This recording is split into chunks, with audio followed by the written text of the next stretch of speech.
Hello, Degrassi readers, and welcome back to Bruce Mackey's Library. We have finally made it to the last book published on January 1st, 1987, and now we only have two more Kids of Degrassi Street books left after this one. This is Martin Meets the Pirates, and it is dedicated to Charles for his love and support. Now, we don't get a last name, so sadly, I can't really do any research on who Charles is or why this book is dedicated to him, other than for his love and support, as it says. And we also have the same designer and illustrator as last time, designer Dread Knott and illustrator Annie Wood, and I still was not able to find any information on them whatsoever, sadly. But we have a new editor, Kathleen Hoskins. I did some research and it says she earned her BA at Bryn Mawr College. Then she did graduate work at University College London and Yale University. Then immigrated to Canada in 1976 and graduated from the Center of Training in Psychotherapy in 1994. Her teaching and practice are enriched by studies in the existential dimensions of psychotherapy, hermeneutic phenomenology, and literature, with special interests in the intergenerational transmission of trauma, intersectional themes in immigrant experiences, and implications of global climate crisis for psychotherapy. She's married and lives in Toronto with her 3-generational family. And I'll link where I got that information from down below in the description. Now, Martin Meets the Pirates has a Goodreads rating of 4.33 stars, with 3 ratings and 0 reviews, 2 5-star ratings, one of those is mine, and 1 3-star rating.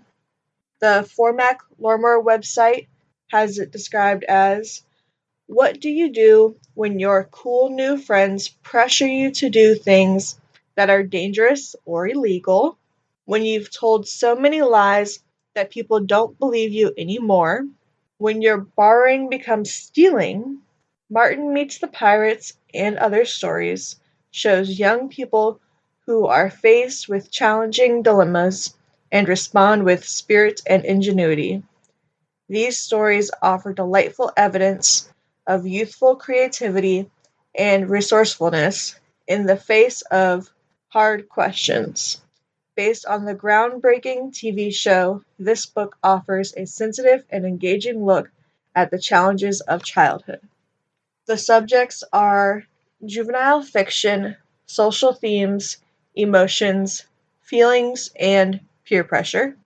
The episodes included are Connie Goes to Court, which is episode number 16, Ryan Runs for Help, which is episode 23, and Martin Meets the Pirates, which is episode 15. So it really skips around a lot, goes way forward and then way back, and that part I extremely dislike, but each novelization sticks very true to the episode, and I really love that, because our last one did not do that very well at all. And we're going to start with Connie Goes to Court. Each episode novelization, again, only has one picture right before the beginning of the episode novelization starts, but the picture seems to be from any random point in the episode that they thought looked cool.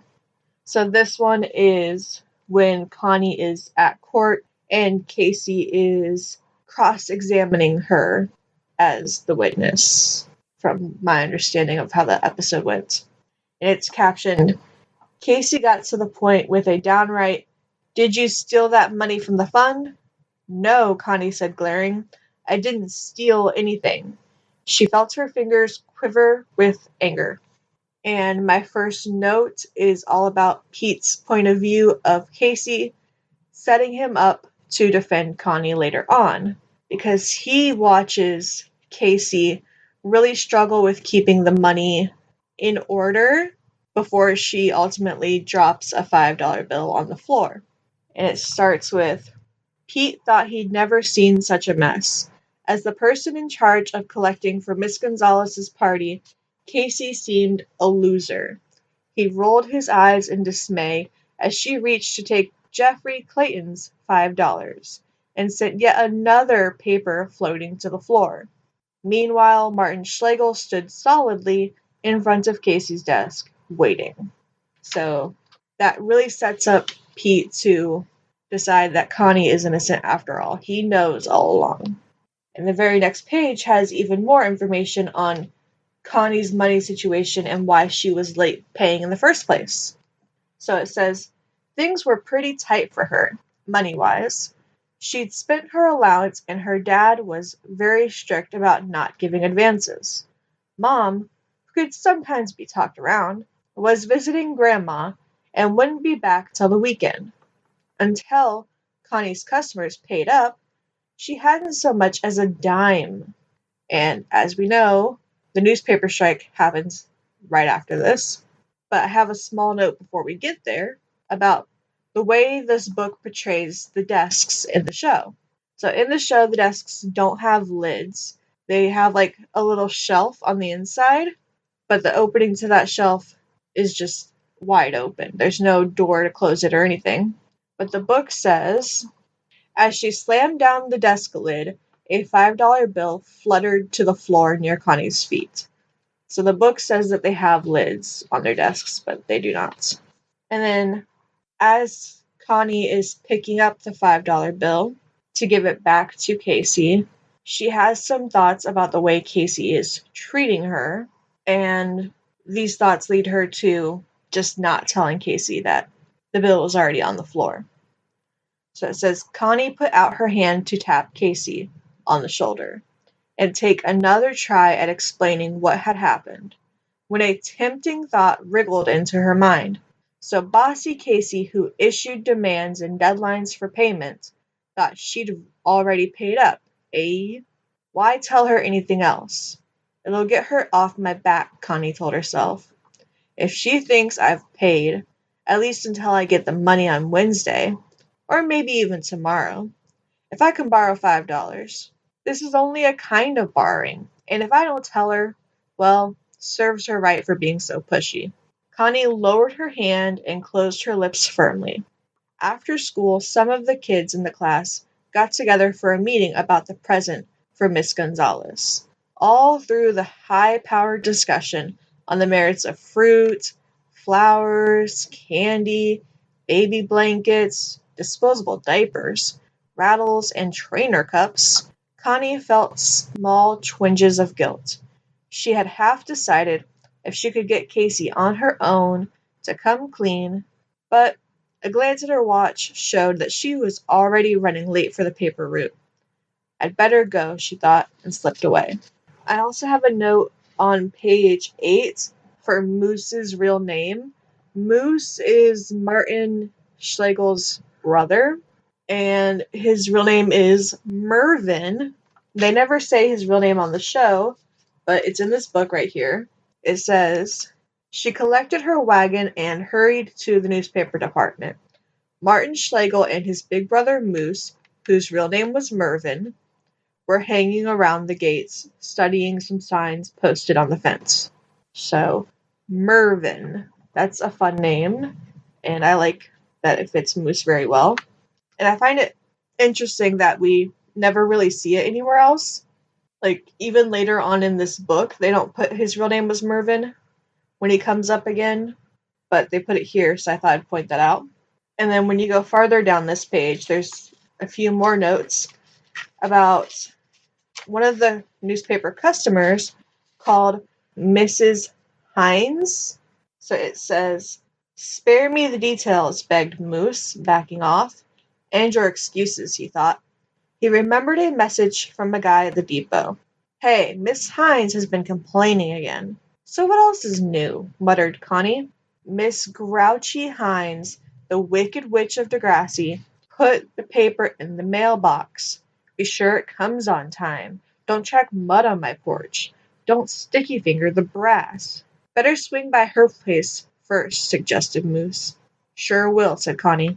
So Mrs. Hines comes up later. Otherwise, I wouldn't have really pointed this out. Just keep that in mind for later on. Before we get into some information about Liz's famous carrot cake that keeps coming up later on in this episode as well. I really love how they tie this one with a bow at the end. And I'll give some information about an idea that I have for a reprint of this book that includes this carrot cake as well later on. So it'll come up a lot. Anyway, it says, Connie pushed open the door from the back porch and sniffed appreciatively at a lingering, warm, sweet smell in the kitchen. Her sister Liz, wearing a red apron, had just finished frosting a cake. She cut a square and handed it over. Here, tell me what you think. Connie took a bite. Yum. Deliciously moist and tasting of what? A hint of pineapple, coconut, and something she couldn't recognize. Whatever it was, it sure tasted good. It's great, she said, running her tongue around her mouth. It's a carrot cake, said Liz. And then Connie proceeds to get disgusted by it, which is in the episode. So I just wanted to point out a hint of pineapple and coconut. I have never had a carrot cake with those ingredients before, so I found that very interesting. But as you can tell by Connie's reaction, she's a bit sassy, which leads into my next note about how sassy her thoughts can get on page 10, where it says, the familiar big sister look was coming over Liz. Here we go, Connie thought, as Liz came out with the expected words. You shouldn't borrow money. It's the best way to lose friends. Ha, she told her sister silently. I'll be able to show you an even better way if I don't get this problem sorted out. So that's Connie with sassy thoughts. And Casey's thoughts are animated. On page 12, Casey looked daggers at him. Everybody's paid. I know, because I checked them off. You could have made a mistake, he said, venturing boldly onto dangerous ground. Casey? Make a mistake? Never. She snapped at him. I may be a little disorganized, Pete Riley, but I'm not stupid. I'm missing $5. Now Casey was getting mad. It was no time for confessions. Connie moved toward the door. So she's just a little animated there, in my personal opinion. And then I found a fun kind of saying on page 13, very next page. I've just never heard this saying before. It says, a strike, said Moose. Where had she been? Living on the moon? Didn't you hear? So normally when someone doesn't hear something, they're not living on the moon, they're living under a rock. That's the most common saying, ever for that. I thought it was fun that she put on the moon. And then we see a lot more of Casey and Judy's friendship in this episode, because otherwise Judy's a very in the background character, but she really comes out in this episode, especially with being friends with Casey. So this is a little bit more of their conversation before Connie shows up and walks up the stairs to interrupt them. It says, Casey had searched everywhere she could think of for the missing $5. In her pockets, inside books, even under her bed at home. The only answer she could come up with was that the money had been stolen. She sat with Judy on the school stairs, sharing her suspicions. And I'm not going to let this guy get away with it. No way. That was mighty fine, Judy told her. But who was the guy? Casey had no idea, but insisted she was going to see justice done. She glared at the world in general. Connie appeared in the corridor, mumbling the lines of her homework. Quality of mercy is not strained. She was hoping that Casey had been learning it too. A whole dollop of mercy was going to be called for in a minute. And then there's more of Connie's thoughts following that, lower on that same page, page 15. She half ran, half stumbled up the stairs in a fury. How could they? How dare they? Borrowing wasn't stealing. And anyway, it wasn't her fault Casey wouldn't listen when she first given her the money. And it wasn't her fault the union had gone on strike. And now to accuse her of stealing, it was unfair and unjust. But that was just what it was. Unjust. Judy was still gaping at the outburst. What was that about? And then there's some exact quotes from The Merchant of Venice, which is the book that they're reading in class, which is actually just like a play that's put into a book. I don't know how to describe it. But the exact quotes are, "The deeds of mercy I have spoke thus much to mitigate the justice of thy plea," read Connie. "My deeds upon my head," declared Casey. "I crave the law, the penalty, and forfeit of my bond." Connie pleaded, "I do beseech the court to give the judgment." "Why then, thus it is," read Casey, glancing up at her opponent. "You must prepare your bosom for his knife." Phew, thought Judy, blowing upwards at her bangs. So it's like, phew. Later in the schoolyard, Casey made her accusation. And then my next note on page 18 says, "This thought doesn't feel like Connie to me. It's so adult and religious. It feels like Becky Baker." So the thought I'm referring to isn't stated in the episode. It says, "She protested, 'If you're innocent, it shouldn't bother you,'" Casey said nastily. That it did. Casey wasn't going to get away with that kind of fighting talk. Connie gave Pete a nod. Her lawyer was in business. Judy beamed with anticipation.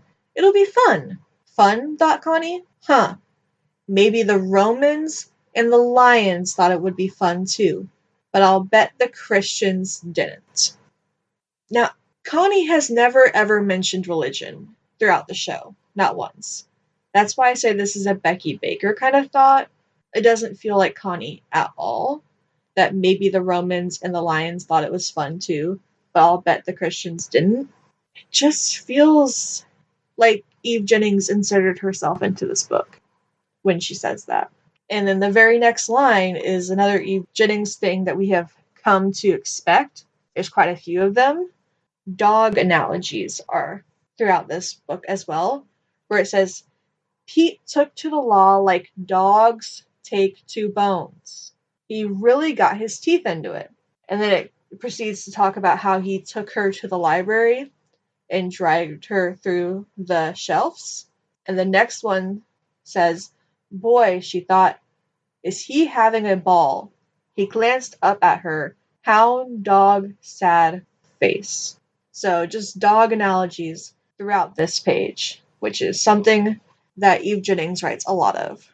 But the next page doesn't have any, because it's all about Casey's thoughts and manipulation of the court process. It says Casey too had her problems. When she thought the whole thing through, she realized that she had nothing but suspicions to go on. She'd only suspected Connie because she'd been in the right place at the right time. Or maybe it was because she'd said the wrong thing at the wrong time. Even Casey was getting muddled. She knew she had no real evidence to bring to court, except that Connie was a wiggler who made excuses. What she needed was someone to stand up in court and say those things. So she'd made a list of questions that she could bring out the answers she wanted. And now she was waiting around for the perfect prosecution witness. And then she runs into Martin. And in this book, we get some of Martin's inner thoughts and more of their conversation. It gets right to, Casey thrust a paper at him. "I want you to study these questions and memorize your answers." He glanced at the questions. They seemed easy enough. Well, anything to get Casey off his back. He nodded curtly and went on his way. Casey watched him, She wished he'd shown a bit more interest. Still, there was one more witness to round up. She headed for Degrassi Street. And then it jumps straight to some information about the court setup in Judy Erickson's garage. It says, the big garage at the Erickson house had been set up as a court. Judy and some of the kids, except for Casey and Pete, who were preparing for the prosecution and defense, had worked all Wednesday evening to fix it just right. Judy's dad, who was often out of town on selling trips anyway, preferred to park his car in the driveway at the front, which left the garage free for old bicycles, dusty boxes, broken chairs, and court cases. At the front, an old high-backed chair perched on a box was ready for Her Honor the Judge. The witness stand was built from milk crates, and on the floor of the court was a half circle of battered chairs for the public. On Thursday after school, Connie arrived feeling apprehensive. If she lost the case, everyone would think she was a thief, and all because of a silly mistake. And then it kind of goes on to talk a little bit about how Judy was dressed up as a judge and what she was wearing. And it even calls her Judge Judy. I took a side rabbit hole to find out when the TV show Judge Judy came out versus when this episode came out and when this book came out. The TV show didn't come out until 1996. And this book is from 1987. So if you think about it, you don't have to think too hard. Degrassi invented Judge Judy. Thank you, Canada. I rest my case. Anyway, Judge Judy banged with a hammer on the arm of her chair. She made an oddly impressive appearance, wearing a saggy brown robe and a neatly rolled disposable diaper perched on her head for a wig. I just wanted to point out that it was a disposable diaper perched on her head for a wig. That's why I read that. And I also think that this line is very interesting on page 22 because it's the only thing in this episode novelization that's different than the episode on TV. So the episode says that the class was Tuesday the 16th instead of Monday the 15th. The book says, "Okay, Connie," Casey began, "where were you on Monday the 15th of this month?"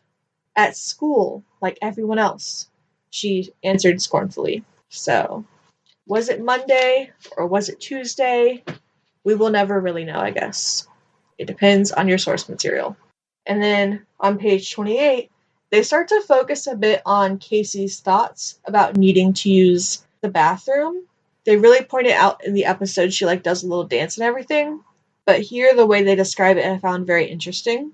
It says, Casey stood there, undecided.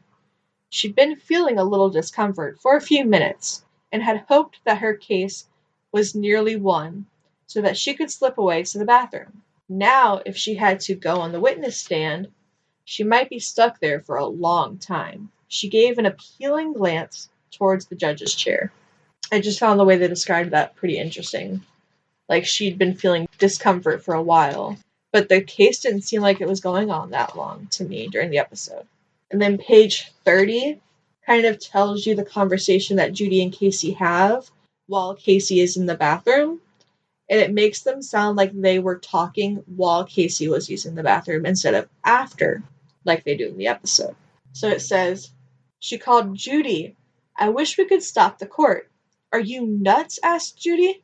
"What for? It's going great." Whoever won or lost, she was having fun. Casey had been wondering whether she'd perhaps been too hasty with her accusations. Maybe Connie didn't take the money. There'd been other kids around. Or the janitor. Or maybe the wind, or mice? She shouted above the flush of water, "Maybe Connie's telling the truth. Even Martin thinks so." "I still have to hear all the evidence," answered Judy, not ready to give up her role. Casey came out of the bathroom. "I think I want to drop the charges." "It's too late now," decreed Her Honor. "You can't stop the wheels of justice." So she was in the bathroom yelling to Judy that whole time. according to the book. And then there's another dog comparison on page 34. Like I said, Eve Jennings loves to compare these kids to dogs. It's been happening all throughout the series. And this one says, Casey's mouth twisted. Well, thanks. I'm glad somebody thinks so. Casey, please listen. Just leave me alone, okay? Screeched Casey. She hurried alone down the alley. Connie felt miserable, like a cowardly dog. It was all her fault. She didn't notice Moose until he was standing right beside her. So, Connie's a miserable, cowardly dog. And then on page 35, we get more information on the paper route, as well as Liz's carrot cake recipe that I will be referring to a bit later. And the info says, Connie delivered newspapers in a flash and collected money from every customer, even grouchy Mrs. Hines, skewered by Connie's no-nonsense stare, paid up. Connie had a great idea. After delivering all her newspapers, she stopped by the grocery store to consult with Miss Brindicus. With her help, Connie bought exactly what she needed to make a carrot cake. Liz was out, but Connie found the recipe in her sister's favorite cookbook. She assembled the ingredients and started off by peeling and grating the carrots. Then into a big red bowl went the flour, sugar, soda, salt, and cinnamon. Now, when it says soda, it does mean baking soda because in Canada, they call it pop. They call what Americans, or at least what I call soda, pop. So they mean baking soda here.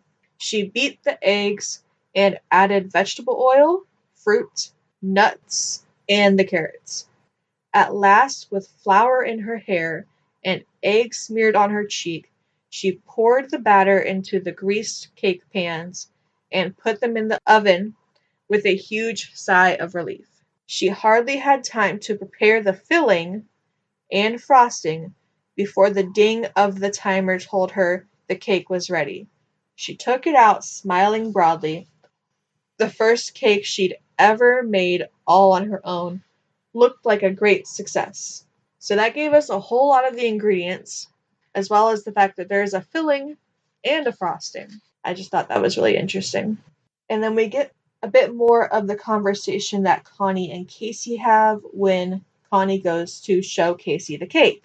It's a bit that is not in the episode, and I think it's probably cut for time because it's not super interesting, but I still wanted to add it in. It just says, right, I really did try to tell you, Casey. Forget it. I'll come to your house and make a start on that cake. The first thing you'd better do is get under the shower. You look like a half-melted snowman, Connie. So that's really the only line that wasn't in the episode. And now that we're at the end of this episode novelization, I would like to talk about my idea for the reprint of it, because I think that Connie Goes to Court could have its own book in a reprint version. I think we could have color pictures on every page and then add a section at the end where we have the recipe to the carrot cake that Liz makes. So people could get the chance to bake along with the show. And then we could also have a part where we have instructions for a mock trial, like the one in the episode, using Connie's case of the missing $5. And it could have fun instructions for how to set up a classroom, like a courtroom, and classes could do this as like a 3-day kind of thing for 3 class periods, and they can watch the episode and read the book and bake the cake and do the mock trial. It'd probably be really good for like 4th and 5th graders, I'm guessing, but I'm not a teacher, so I can't know for sure. But yes, that's my idea. And now that you've heard that idea, we can go on to Ryan Runs for Help on page number 43. I always like to start off with the picture. So the picture is Ryan running up to Billy during the walkathon and trying to stop him. It says, Billy, Billy, you've got to come quick. Benjamin's stuck in a hole and can't get out. It's a pretty decent picture. It's even got like the little punch card that Billy's wearing around his neck, and it's got a couple holes punched in it for the detail. I really like that. My first two actual notes are about what Billy was looking up in the sky at and another dog analogy. They're very early on in this one. And there's a word in here that I'm not going to say, but I'm going to spell it because it's very close to a bad word. It's supposed to mean a giggle, but it's spelled Snigger. It's that word, and then it says, and then a sudden snort of laughter exploded from the two kids. That word's too close to a bad word for me to say. I'm not even going to attempt to say it without sounding like the other one because I don't think there's a way to. So that's why I pointed it out. I just feel like it's a really bad word. You could have said giggle, and they say giggle on the next page of page 45. So I don't know why they didn't say it here. I think it's supposed to be like snicker, like the candy bar, or like a giggle, but they spelled it very improper because you normally spell that Snicker, and yeah, that's not how you spell this. Anyway, the dog analogy is right below that. It says, he gave him a look that would have cut any other kid down to size, but Ryan cocked his tousled head on one side like a friendly puppy and grinned. It was just a joke, so Ryan is a friendly puppy, which does make sense when you get closer and deeper into his home life, which I'm about to do on the very next page. You'll see why the puppy analogy makes more sense for him than any other kid in this series, and they're all referred to as dogs at some point or another, as I've come to notice. Anyway, it says, he didn't like his brother getting sore and hoped he wouldn't tell Mom about it. Maybe he could get home before Billy. Maybe he should go home now. Mom said he wasn't to hang around after school. Want to come to my place and watch TV? Asked Ryan. Benjamin was tempted. In Ryan's house, you could do as you liked. If no one was home, and that was most times, you could help yourself to Cokes from the fridge. Ryan could take a fistful of dimes and quarters from the old cookie jar and go buy himself burgers, or tacos, or potato chips, or whatever he wanted. If Mrs. O'Connor was at home, she was either in the yard with her spaniels, or on the porch having a few beers with friends. The yard smelled of dog, and the house too. But Benjamin liked it.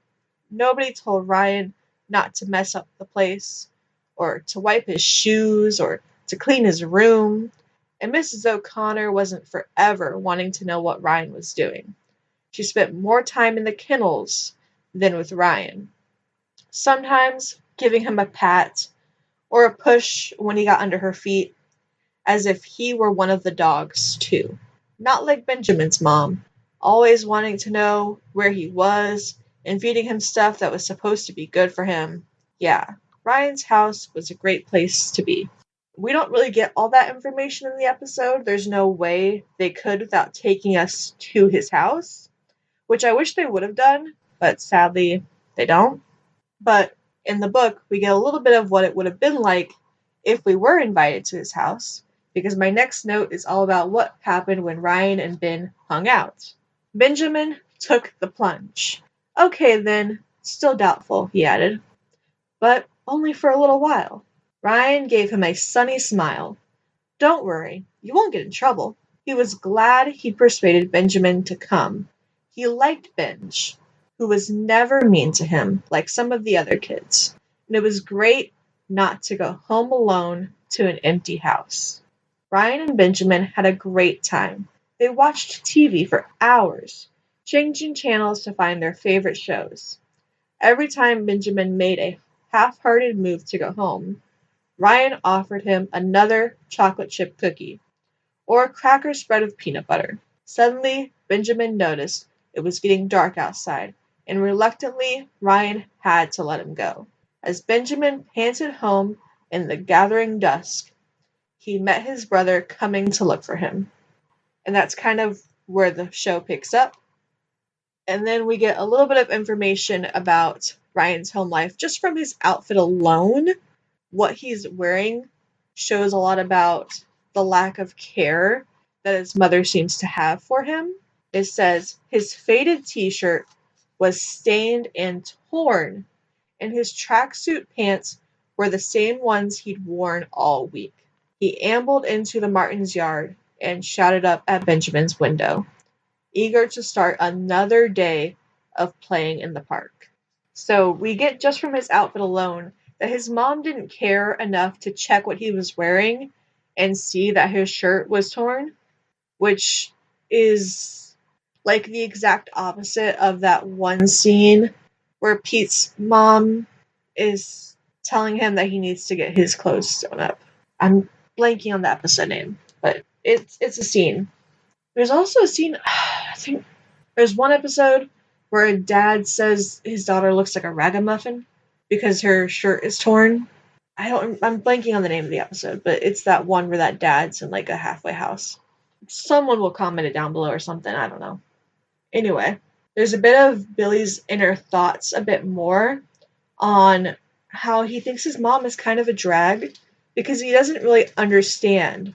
This episode's really about like taking your parents for granted, and they touch on it more with Joey's storyline when he's like all worried about looking cool with his jean jacket in the school pictures during the cover-up. It's kind of a lot like that. I wish they would have shown more of it, but I guess they get to that in Degrassi Junior High with a different character. Alright, this is just like an underlying storyline that I'm seeing come up a lot more in the book. I wish they would have touched on it more in the actual episode, but I still feel like the main storyline is very important with like telling the truth and being careful. Anyway, it says, Billy gave him a gentle push on the shoulder and smiled. He wished he could take Benj along to watch him finish first, but Mom's word was law, and if Benj had to stay indoors all Sunday, then tough, he had to stay. All the same, he was sorry for the kid. If only Ryan would leave him alone. He said, Mom's teaching till 2 o'clock. She says to be quiet till then. Benjamin pulled a long, sorry-for-himself face. Hey, said Billy, she worries about you, Benj. Benjamin continued to look gloomy, and Billy tried to reason with him. Ryan's your problem. He's such a little troublemaker. Like that fire alarm stunt at school. Boy, was that dumb. So you really just get to see, like, Benjamin's so upset, but everyone's trying to look out for him and do what's best for him. And you get more of Ben's inner thoughts on page 53, kind of about the same thing, when Ryan shows up to his house. It says, Benjamin gazed after him, the treasure coin gleaming on his palm. A whole box full like this? The piano jangled a sour note, and he could hear his mom instructing. Why did his one chance to find treasure have to come when he couldn't go out? Life just wasn't fair. He might try pleading with Mom to let him go. Perhaps if he showed her the coin and told her how they could all be rich. But she was teaching till 2 o'clock and wouldn't want interruptions. So why not go without asking? When he came back with hundreds of silver coins, she'd be so pleased. Benjamin crept upstairs to change his slippers for running shoes. And then on the very next page, we get a bit more of how lonely Ryan is and how much of a contrast that is to Benjamin and Billy and how they constantly have friends with each other. It says, in the park, bored and lonely, Ryan was playing idly at the water fountain. Where was Benjamin? Perhaps he hadn't taken the bait after all. Or maybe his mom was keeping an eye on him. It was sort of okay, being able to do just as you please. But not if you had to do it alone. Ryan wondered what it was like to have someone watching out for you. Someone who really listened to what you were saying. It made you feel kind of like a nobody, when people didn't seem to care how you felt. or what you did. He'd tell the other kids things that sounded real to him when he was telling them, things that he wished were true. The kids never said, "That's great, Ryan," or "Tell us some more, Ryan." It was usually, "Pull the other leg, Ryan," or "Get lost." All he wanted was to feel, well, sort of belonging, part of a group or a family, like everyone else. He wanted to be friends. And this is a little bit of his thoughts on the dog that he runs up to. He looked up to see a man being taken for a walk by a large black and white spotted dog holding on a leash. Ryan's cheerful nature bobbed up like a cork, someone to talk to, and a different sort of dog from his mom's snappy, demanding spaniels. The dog came straining toward the water fountain. So it's just interesting for us to get thoughts on his mom's dog versus this one. And then on the very next page, you get a little bit more information about the construction site. It's a very good description of it. It says, he led the way out of the park and along side streets and alleys to the site where the old candle factory once stood. Most of the factory had been pulled down, and a new office block was being built in its place. The site was surrounded by fencing with notices warning people to keep off. Danger, under construction, keep out, no trespassing. Even the men who worked on the site were reminded that the place was full of hazards. Hard hats and safety boots must be worn on this project, said the signs. The Acme Construction Company was taking no chances. Ryan and Benjamin skipped alongside the railings, rattling sticks between the bars. Benjamin felt excited and delightfully wicked to be free when he should be back at home. Ryan, feeling important, like the leader of an expedition, was happy to have an eager follower. If Benjamin were his brother, he thought they could do this kind of thing every day. If Billy were his brother too, there'd always be a bunch of guys around, and Billy wouldn't walk away without speaking like this morning. So you get a bit more details on what Ryan really wants is just a brother who will always play with him. And then on the very next page, you get more detailed descriptions of the construction site from the kid's point of view. It says, "But how do we get in?" he asked, looking at the huge padlocks on the gate. Ryan relaxed as he felt Benjamin take the bait again. "I know a spot where we can sneak through. Come on, let's go." He started forward at a run. "Wait for me," Benjamin called. At one point along the old iron fence was a gap where the bars could be bent apart. It was a narrow gap, but just wide enough for small kids to wiggle through. Ryan squeezed in and turned to beckon to Benjamin, who glanced around, took a deep breath, and slid between the bars. So that's just how narrow that gap is.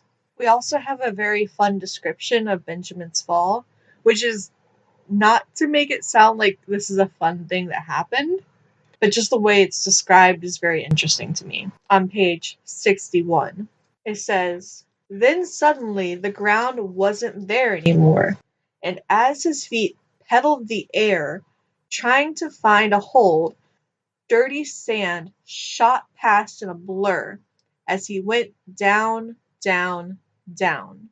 At Benjamin's cry, Ryan straightened up from retrieving the coin and rushed to the edge of the pit. There'd been no splash, but it could be worse. His friend might be buried under a landslide or lying broken and dead. He peered anxiously over the edge, fearful of what he might see. To his relief, Benjamin was scrambling to his feet and brushing off the dirt. Two frightened faces confronted each other.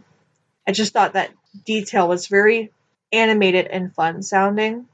And then we get a bit of how Ryan runs after Billy and what route he takes, as well as some walkathon timeline details on page 63, the walkathon had been in progress for well over an hour. Billy and Candy had led from the start and had arrived together at the first checkpoint, where Ida Lucas punched their cards. They hurried on, first one, then the other one just ahead.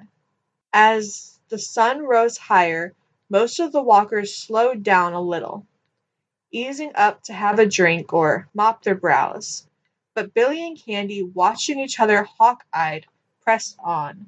At last, Billy began to pull ahead, and by the time he reached the park, where the course twisted and turned, he lost sight of his rival completely. With no one else in sight, he relaxed and eased his pace a little, though he still moved along steadily, determined to get to the finish first. It was nice to be alone and out in front. He pictured his arrival at the yearbook office, with Pete cheering him on, and Rachel gleefully noting that $19 had been added to the yearbook fund. His calm would have been ruffled if he could have seen what was actually happening at the office at that moment. Pete sprawled in a lawn chair, with his injured foot stretched out. He was fanning himself and idly watching Ryan O'Connor pelting along their alley. What possessed the kid to run like that in this heat? And then just a little bit farther down that, I have another note about what Pete thinks even more after Ryan tells him that Benjamin's stuck in the hole. It says, Pete grinned. He had to hand it to him. Although the kid was such a liar, he did it well. Those wide, innocent eyes. Pete was no slouch himself when it came to talking people into things, and he appreciated that young Ryan had getting to a fine art. But everyone had been a little had a little too often. The fuck was that sentence? But everyone had been had a little too often. The fuck does that mean? I'm just gonna that I don't think that was English. Anyway. Hey, so it's editing me and I found out what that means. People used to say being had, as in like you've been had, as in like you've been punked, but like for older than punked people. So that's what that had meant. They just like weren't thinking with the future of language in their heads because, they were stuck in the time that they were in. So it didn't sound that bad back then.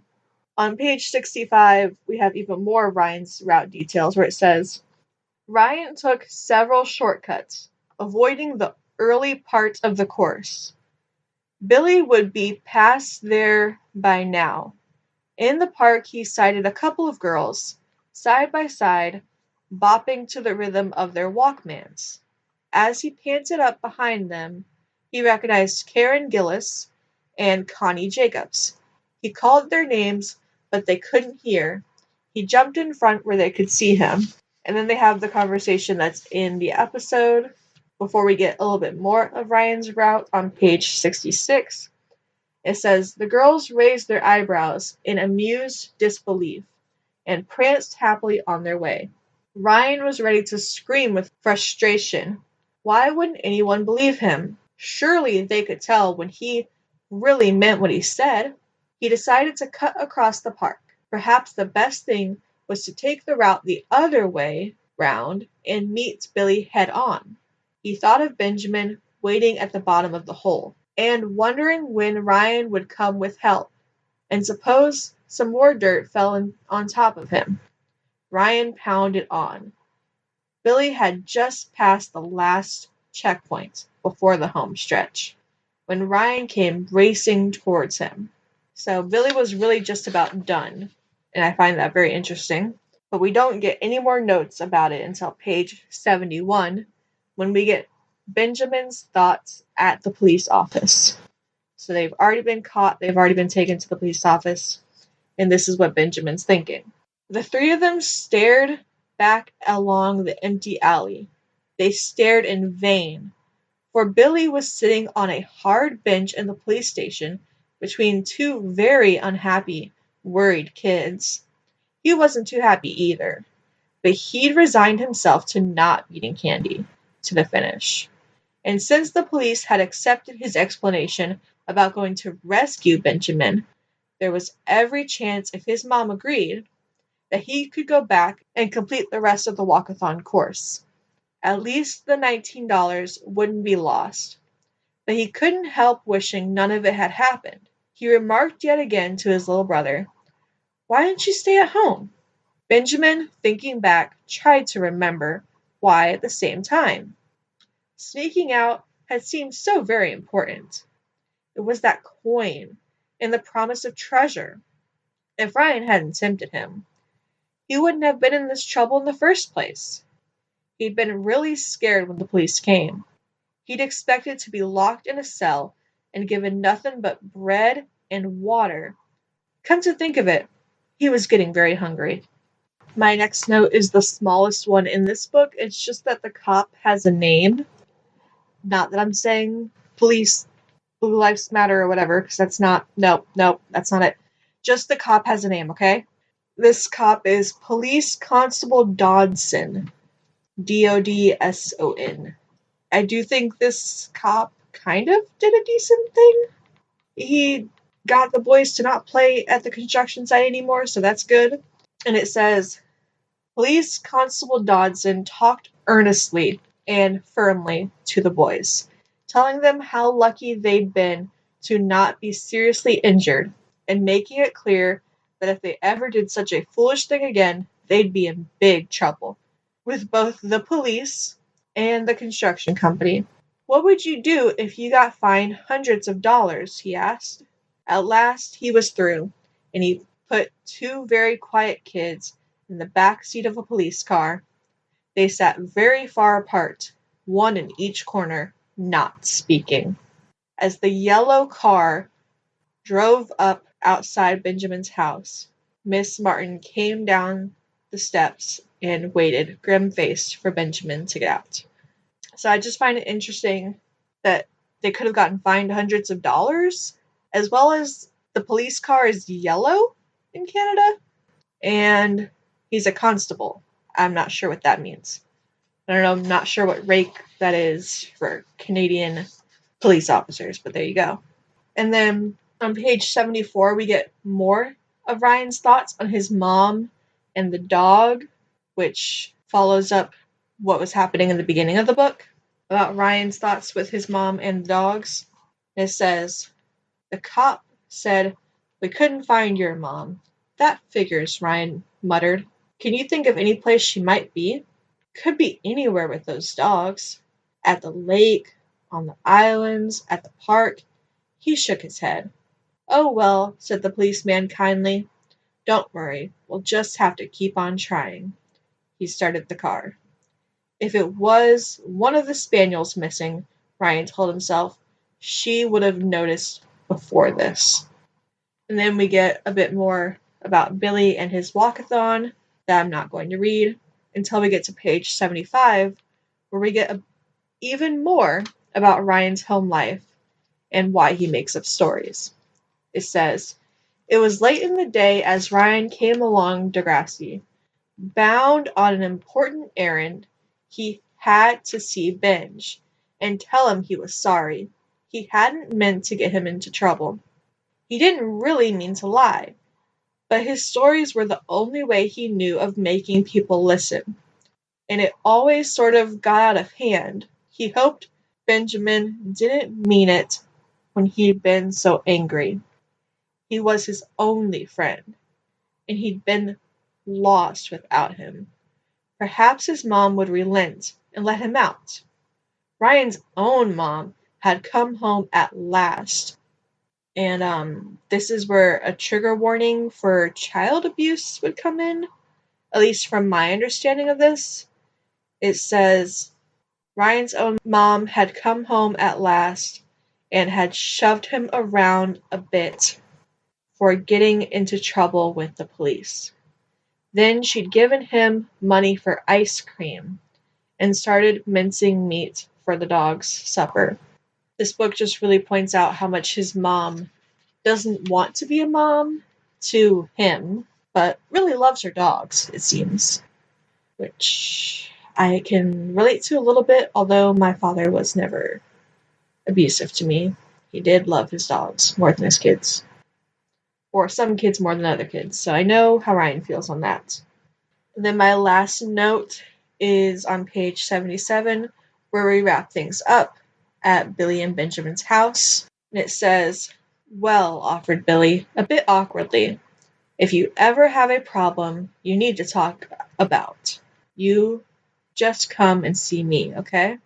Ryan couldn't believe his ears. "You mean it?" "Sure," said Billy. "Everyone needs to talk sometimes." Ryan's eyes began to shine.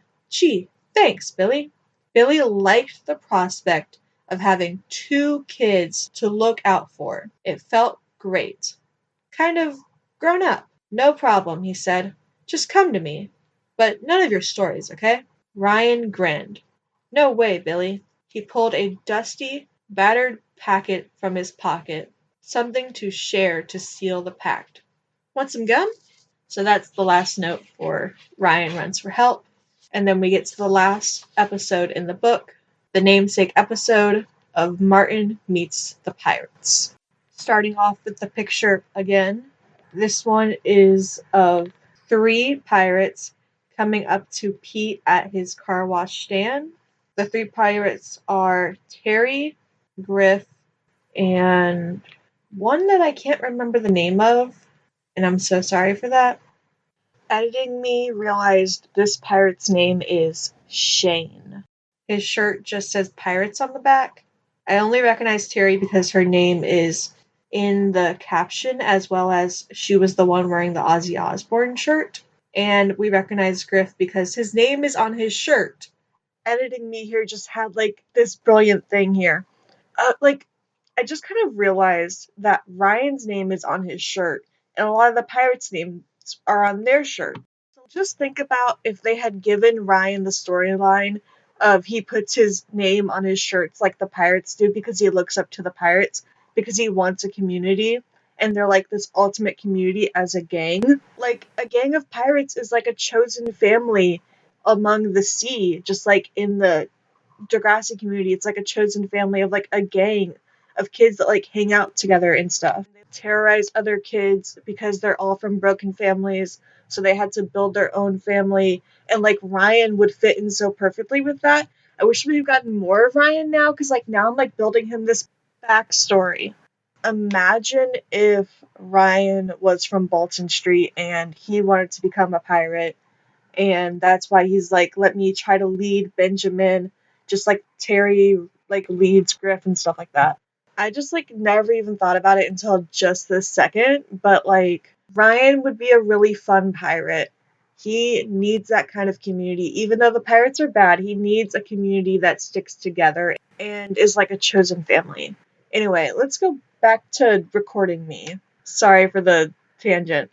Although I'm really not sorry, because that was a really good tangent. Just like how Ryan's name was on his shirt in the last episode, and a lot of the pirates seem to wear their names on their shirts, other than Terry, it seems, who wears Ozzy's name on her shirt instead. Anyway, it says, Terry's greeting was almost folksy. "Hiya, Pete." It was as if she'd known him since they were babies, but her "got our money" was a little less friendly. As the caption. And then on page 83, we get my actual first note, as we get the pirates' point of view of Martin, as well as their plan for him and why they approach him.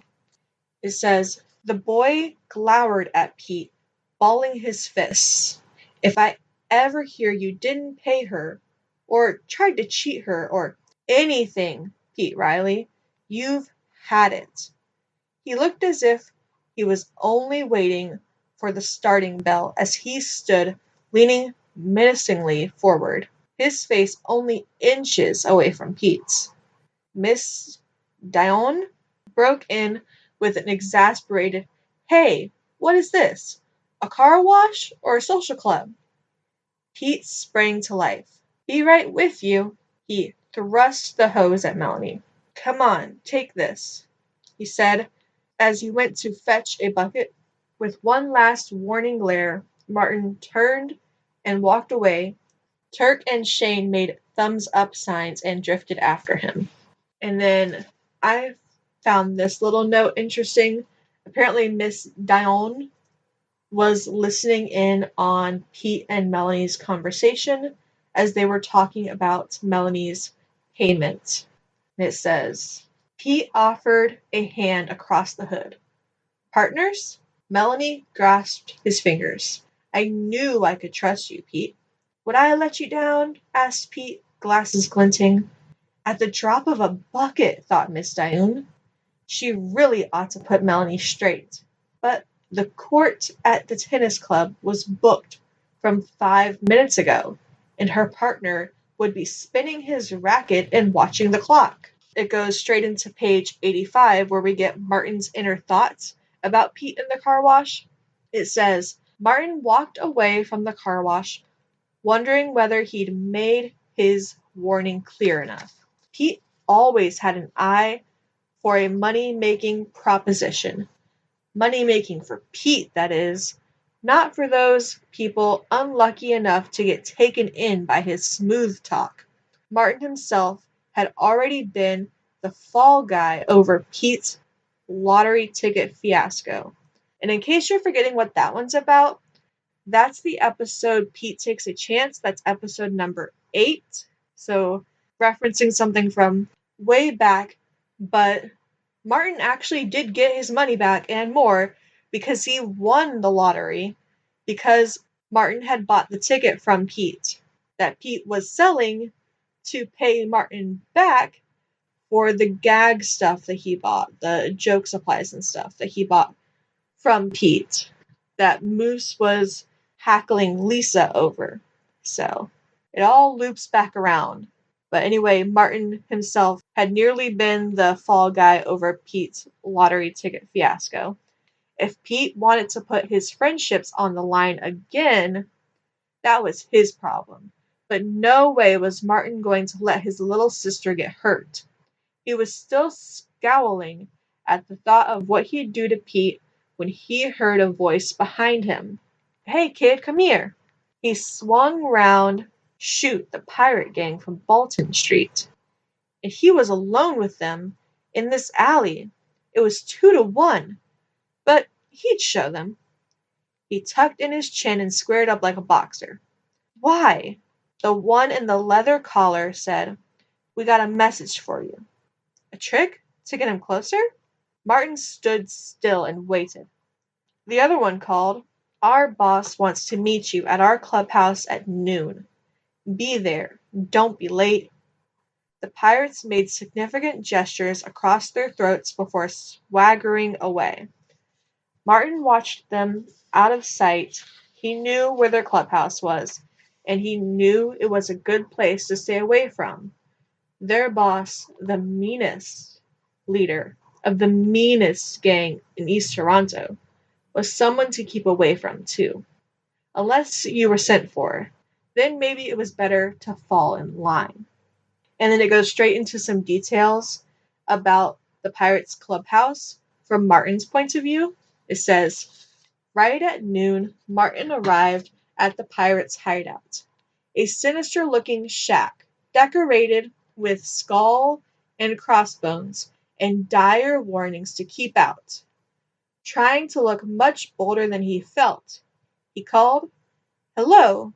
From inside, a voice growled, Who is it? Martin. It's open. Warily he pushed the creaking door, still suspecting an ambush. As soon as his eyes, dazzled by noonday sun, grew accustomed to the dimness inside, he found he was surrounded by the entire pirate gang. 5 pairs of eyes studied him, most of them with hostility. Terry, the boss, seemed to be sizing him up. Have a seat, Marty, she said, in a tone that had to be obeyed. There was only one empty seat, a broken-backed kitchen chair in the center of the floor. He sat uneasily, aware that his knees were suddenly shaky and his scalp prickling under his baseball cap. One of the gang, in a dirty t-shirt that announced his name was Griff, went to lean across the doorway, slapping a piece of lead pipe on his palm. Another, in a Mickey Mouse shirt, lounged with folded arms against the wall, chewing gum and sneering. I have to point out that the one in the Mickey Mouse shirt is named Walt, and it's Mickey Mouse smoking a crudely drawn cigar that seems to be drawn on with marker that I guess Walt drew himself. I found that very interesting that they don't point out the cigar in the book. So when I first read this book before watching the TV show, I broke out into laughter, thinking it was like a cutesy little kitty Mickey Mouse shirt, which this is so kind of like cutesy and kitty and fun, but it's not what I was picturing because they didn't mention the cigar in the book. So I probably don't need to point this out, but y'all got jokes, huh? Walt is the one wearing the Mickey Mouse shirt. Walt Disney. Okay, so y'all got jokes. I love Degrassi. Anyway, it says Turk and Shane looked on, tight-lipped and poker-faced. Martin swallowed, uncomfortable in the silence, but afraid that if he said anything, his voice would come out in a nervous squeak. To be on the safe side, he sat it out, and Terry spoke first. And then it kind of has the same conversation as in the episode, but you do get a little bit of Martin's feelings about it farther down on this page 87. Terry narrowed her eyes and leaned forward. You sure you're tough enough? The gang's faces showed they had their doubts. We eat worms, Terry said cold-eyed. Martin thought quickly and lied, his eyes steely.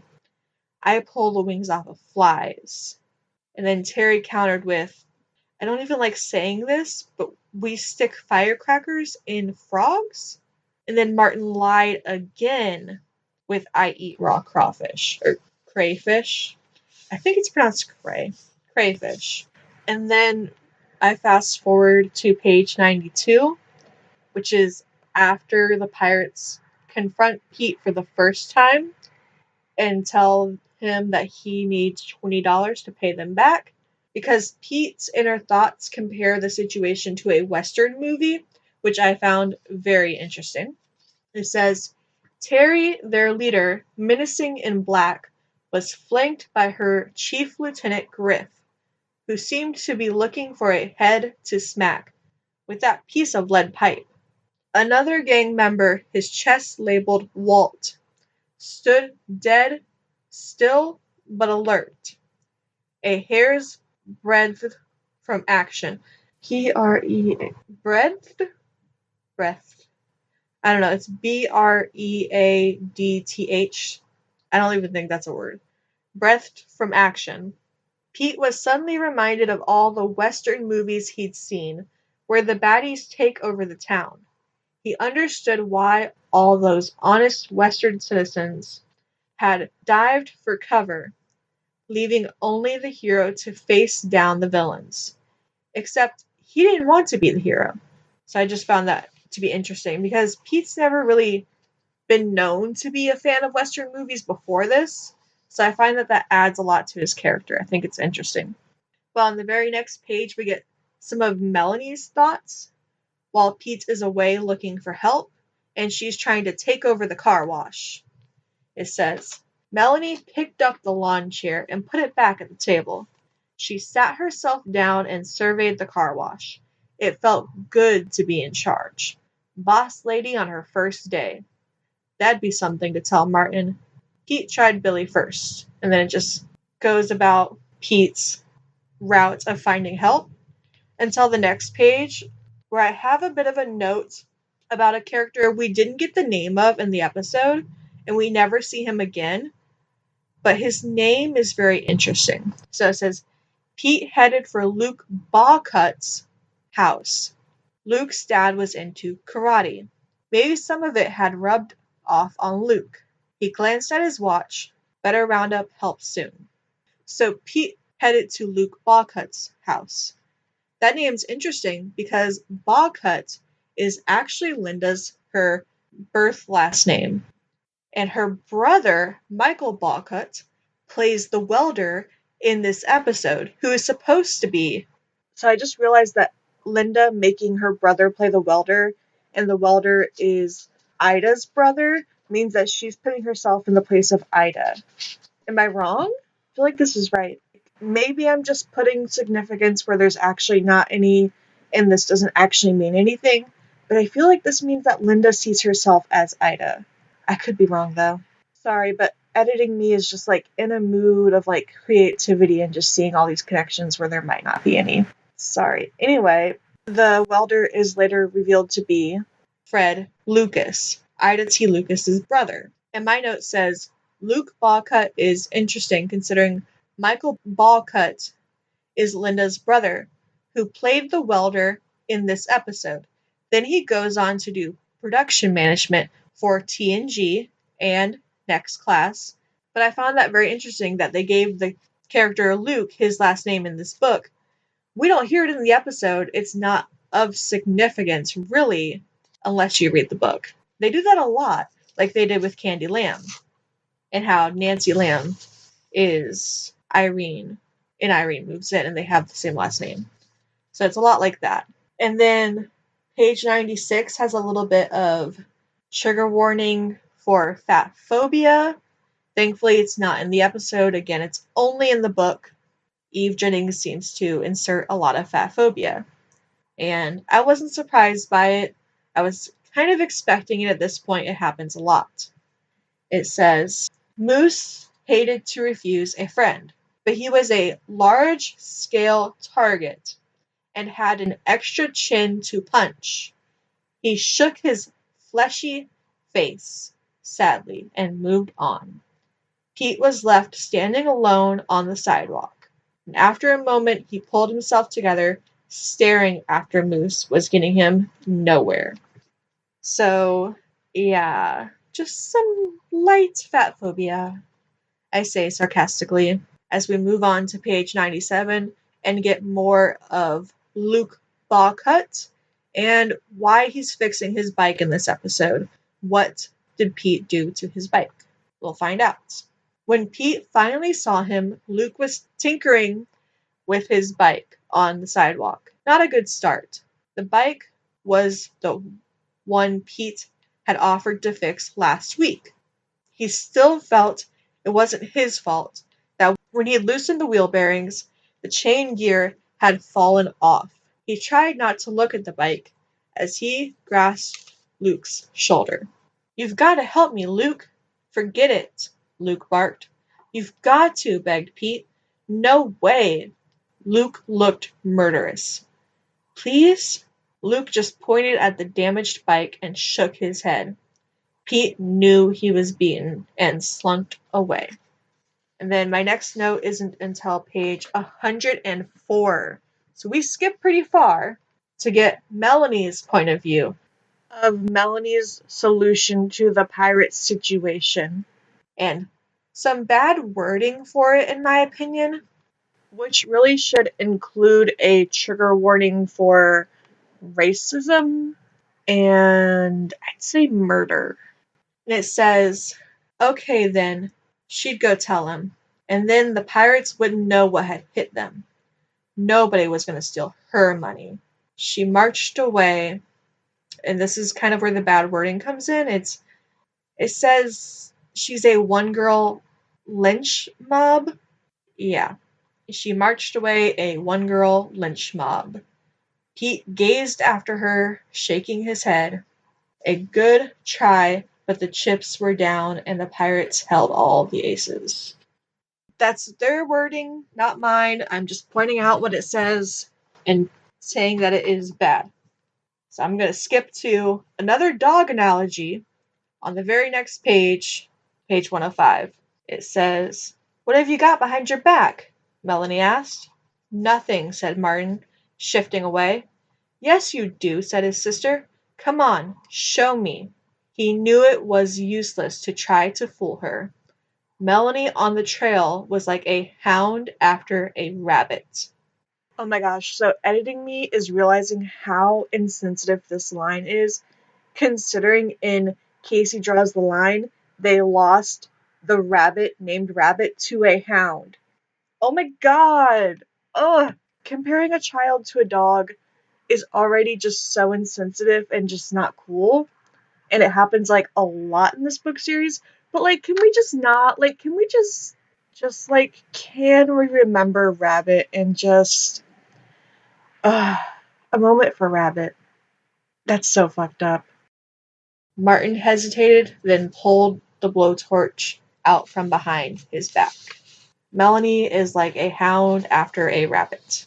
That is the dog analogy. And then I have another long note on page 107 as we get into who they ran towards to find help. It says that the order is wrong. The episode goes Billy, then Moose, then Casey and Rachel, then the paper kids that are definitely not Connie or Chuck at all, really. And then Luke, and then random Degrassi grocery kids that are just hanging around. But the book says, first they called at Billy Martin's house. Billy was mad as heck when he heard Melanie's story. Flexing his muscles, he said, "Let's go." Benjamin, never one to be left out, tagged along. On the way to Luke's house, they met Connie and Chuck delivering papers. "Nearly finished," Connie said. "2 houses to go, and we'll be right with you." In Casey's backyard, they found Rachel, too. "You run ahead with them, Casey," she said, heaving herself up to her impressive full height. "I'll be along." She followed the others as relentlessly as a tank, which definitely feels a bit fatphobic to me, but who knows, maybe that wasn't how that was meant. Editing me feels like this is definitely how this was meant. Ugh, it feels so fatphobic. I'm sorry. Oh my god. At the Suds laundromat, Moose was just packing up to leave when his brother explained what was needed, and he saw the backup posse. He agreed to throw in, this one is fatphobic for sure, his considerable weight. And Daisy just did a big sigh, and so am I. And Luke was willing to help even Pete Riley if Martin asked him. As the clock approached 6, Pete, alone at the car wash, prepared to meet his fate. He didn't have $25. He didn't have Melanie. He didn't have help from the other kids. He didn't have a hope. The only thing he might do was cut and run. But how far would he get? And how long before the pirates found him? The only thing to do was take his punishment and hope that being beaten up wasn't habit forming. He took off his glasses and put them in the money box under the table. I kind of like this last analogy right here where it says, he sat in the lawn chair and folded his arms, a condemned man going down with the ship. I like the ship analogy since these are pirates that he's hiding after, so having it be a ship is just like icing on the cake. It's very interesting. My last note for the episode is on the next page. The note says, "Oh my gosh, that's supposed to be Fred Lucas? Honestly, I never thought of that, but it does make a lot of sense."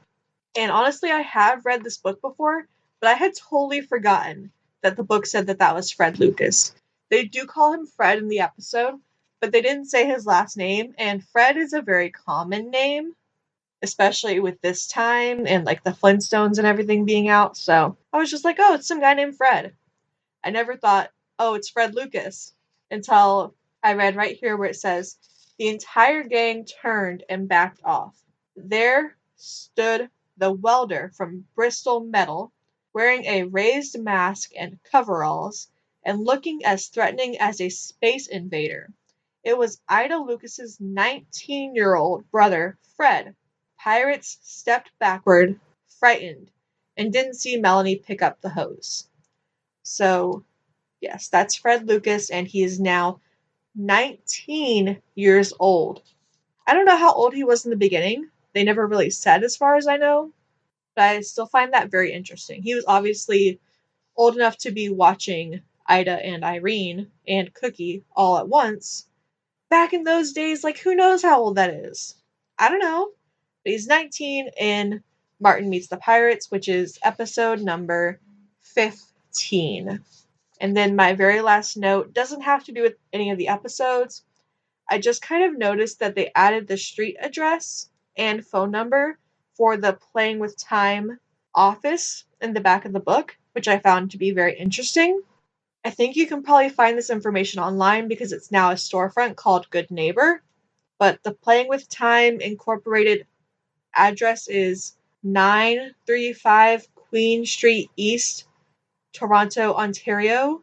And then it has the postal code even for way back then, M4M1J6. And it has the old telephone number, which is probably not the same one as now.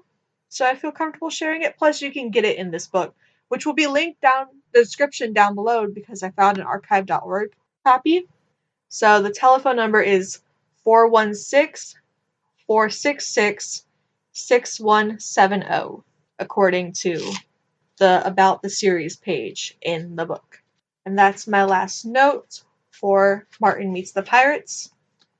You can also find digital version of the shirt that Griff is wearing in this episode that says Griff is the best on my Redbubble page, redbubble.com/SierraLucy05 for my shop. It's a super cool design that took me quite a bit to make. I think y'all would really like it. And our next two books were published on the same day. That's Catherine Finds Her Balance and Noel Buys a Suit. So to help me decide which one to do next, of course, there's going to be a poll in my Instagram story at some point soon. That's at Lucy0520. So y'all can vote on which one is next. And then the loser will be after that one. And that's it. Until next time, go check out a good book. Bye!